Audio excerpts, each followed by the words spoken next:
আসসালামু আলাইকুম গাইস, সবাই কেমন আছেন? আজকে একটা নতুন রেসিপি নিয়ে আসলাম। আজকে হচ্ছে আমরা বাসায় পিৎজা তৈরি করব। কে কে বাসায় পিৎজা তৈরি করে খান কমেন্টসে জানিয়ে দেন। আজকে কিন্তু আমি পিৎজা তৈরি করব একদম ঘরোয়া উপায়ে, কারণ আমার হাজবেন্ড শুধু পিৎজা খাবো বলতেছিল কয়েকদিন যাবত, কিন্তু আমি সময়ের অভাবে বানিয়ে দিতে পারছিলাম না।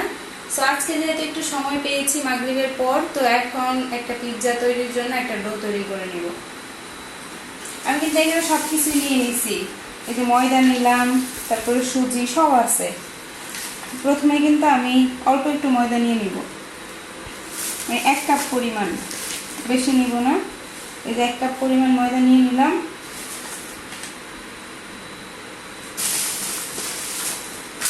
এবার এই যে সুজির প্যাকেটটা থেকে কিন্তু আমি অল্প একটু সুজি নেব, বেশি নেওয়ার দরকার নেই। সুজিটা নেব এই কারণে যাতে করে একটু ডোটা একদম সফট হয়। ঢেলে নিচ্ছি, অল্প একটু সুজি নিয়েছি, আর বাকিটা কিন্তু রেখে দিলাম। আর এখানে দিব কর্নফ্লাওয়ার। এই যে কর্নফ্লাওয়ার একটু পরিমাণে দিয়েছি। তারপরে এই যে দিয়ে দিচ্ছি চিনি, আমার বাড়িতে যেভাবে আছে সেভাবেই কিন্তু আমি নিচ্ছি।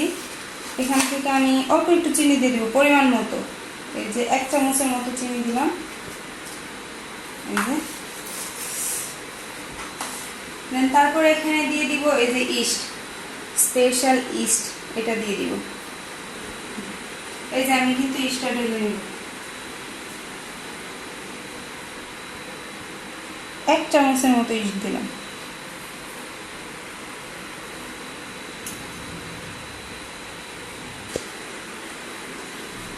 আর দিব সামান্য পরিমাণে স্বাদ মতো লবণ।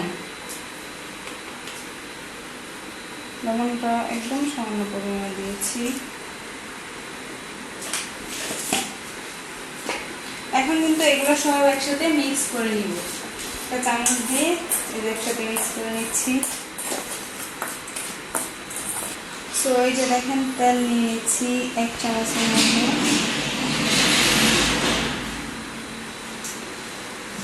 কিন্তু এটাকে একদম ভালো করে মিক্স করতে হবে। তো এই যে এখন কিন্তু এটা গরম পানি নিয়েছি, এভাবে হাত দিয়ে যতটুকু পানি ধরে রাখতে পারি ততটুকু গরম কিন্তু দিব।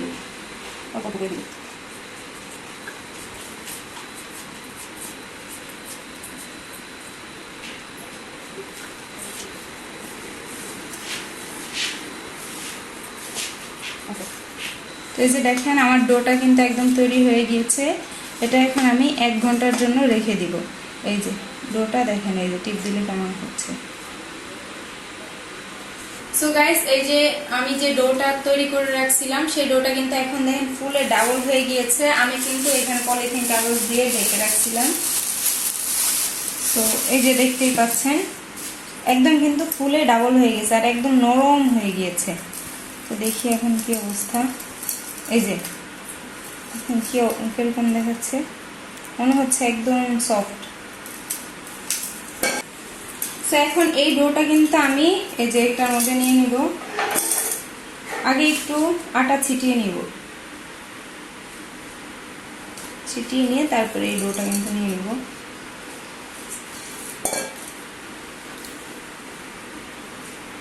এখন কিন্তু অনেকটাই হচ্ছে সফট হয়ে গেছে। এখন আমি এটা মুথে নিব। আমি কিন্তু এখন একদম ভালো করে এটাকে মুথে নিয়ে এখন কিন্তু একটা শেপ দিয়ে নিচ্ছি, পিৎজার শেপ। আমি হাতেই দেওয়ার চেষ্টা করছি, এখানে বেলুন লাগাবো না, হাতেই সুন্দর করে চেপে চেপে দিয়ে দেব। আর এই সাইডটা একটু উঁচু রাখবো, আর মাঝখানে কিন্তু সবটা সমান রাখবো। সো এই যে দেখতেই পাচ্ছেন খুব সুন্দর করে কিন্তু আমি একটা পিৎজার রুটি বানিয়ে নিলাম। এটাকে আমি আরেকটু বড় করব, একটু ছোট হয়ে গেছে। এই যে দেখেন রুটিটা কতটুকু মোটা হয়েছে, চারিপাশে কিন্তু সমান মোটা হয়েছে। তো এই যে এখন কিন্তু আমি এটা এই যে ফ্রাই প্যানে নিয়ে নিলাম। ফ্রাই প্যানে নিয়ে আর একটু হাত দিয়ে বড় করে দিলাম। এটা কিন্তু একদম নন স্টিক ফ্রাই প্যান, সেজন্য এটার মধ্যে আমি উঠিয়ে নিচ্ছি। আর এই যে টমেটো সসটা আমি এখন এটার মধ্যে দিয়ে দিব।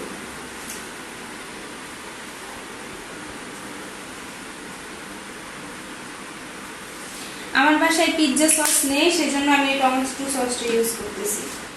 চামচ দিয়ে কিন্তু আমি সসটা একদম মেলে দিচ্ছি এই রুটিটার উপরে।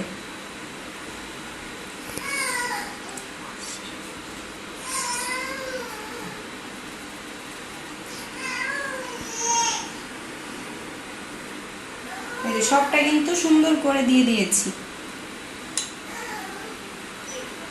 আর ওইদিকে কিন্তু আমার বাবু একদম কান্নাকাটি করা শুরু করে দিয়েছে, যদি একটু তাড়াতাড়ি করতে হবে।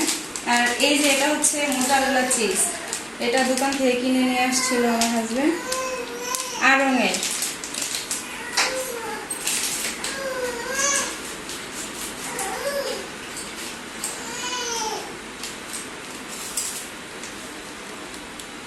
এখন আমি চিজ দিয়ে দিচ্ছি।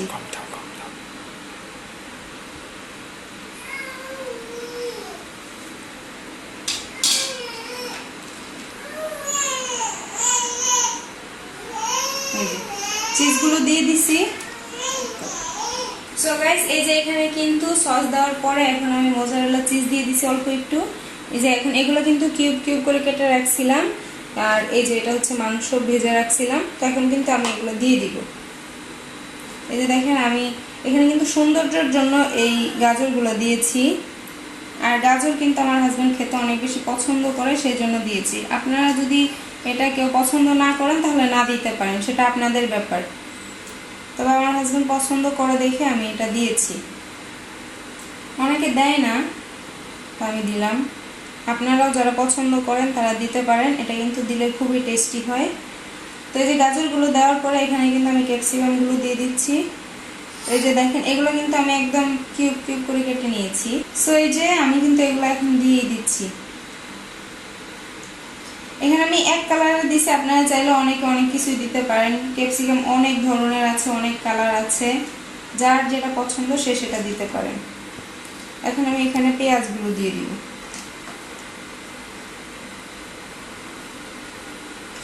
পেঁয়াজগুলো কিন্তু আমি হাতে ভেঙে নিয়েছি, কাটিনি যদিও। আপনাদের পছন্দ অনুযায়ী আপনারা দিতে পারেন, সেটা যার যার পছন্দের উপর ডিপেন্ড করে। আমার পছন্দ এভাবে, আমি এভাবেই দিই। এখন এই যে দেখেন মরিচগুলো কিন্তু দিয়ে দিব।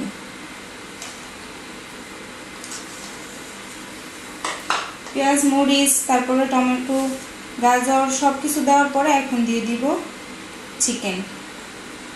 চিকেনগুলো আমি একদম পাতলা পাতলা করে কেটে নিয়েছি, সেজন্য অনেকগুলো হয়েছে।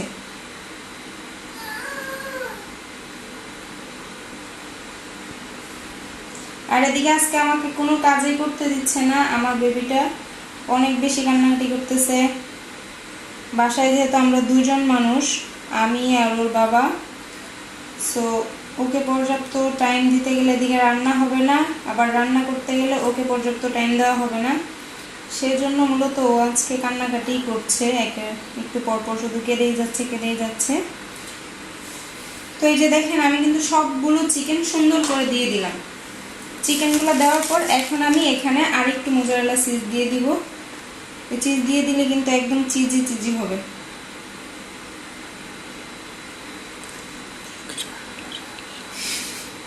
তো এই যে দিয়ে দিয়েছি। এখন কিন্তু আমি এটা সরাসরি এই যে এটার যে ঢাকনা আছে সেই ঢাকনাটা দিয়ে কিন্তু আমি গ্যাসের চুলায় বসিয়ে দিব। ওভেনে দিব না, আজকে গ্যাসে দিব। তো এই যে আমি কিন্তু চুলার মধ্যে বসিয়ে নিয়েছি। এটা কিন্তু ফ্রাই প্যানেও না আর অন্য পাতিলের উপরেও না, সরাসরি দিয়েছি, কারণ এটা নন স্টিক তো, তাই জন্য। এখন চুলাটা ধরিয়ে একদম লো হিটে দিয়ে দিব। এই যে একদম লো হিটে। সো এভরিওয়ান, প্রায় 1 ঘন্টার মতো আমি এটাকে রেখেছি, যেহেতু চুলায় দিয়েছি। তো এটা এখন আমি বন্ধ করে দিব।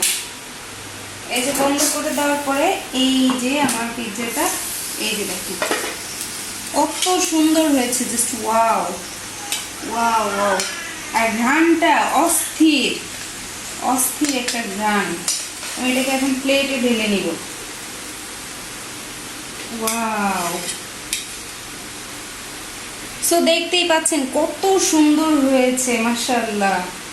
কতটা সুন্দর আর পারফেক্ট হয়েছে। ওয়াও, জাস্ট ওয়াও লাগছে। সো গাইস, এখন কিন্তু এটাকে কেটে নিব। বিসমিল্লাহ। এই যে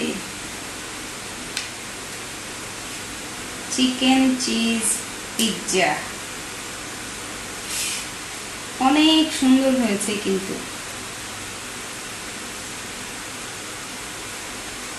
এই যে কেটে নিয়েছি 4 ভাগ করে।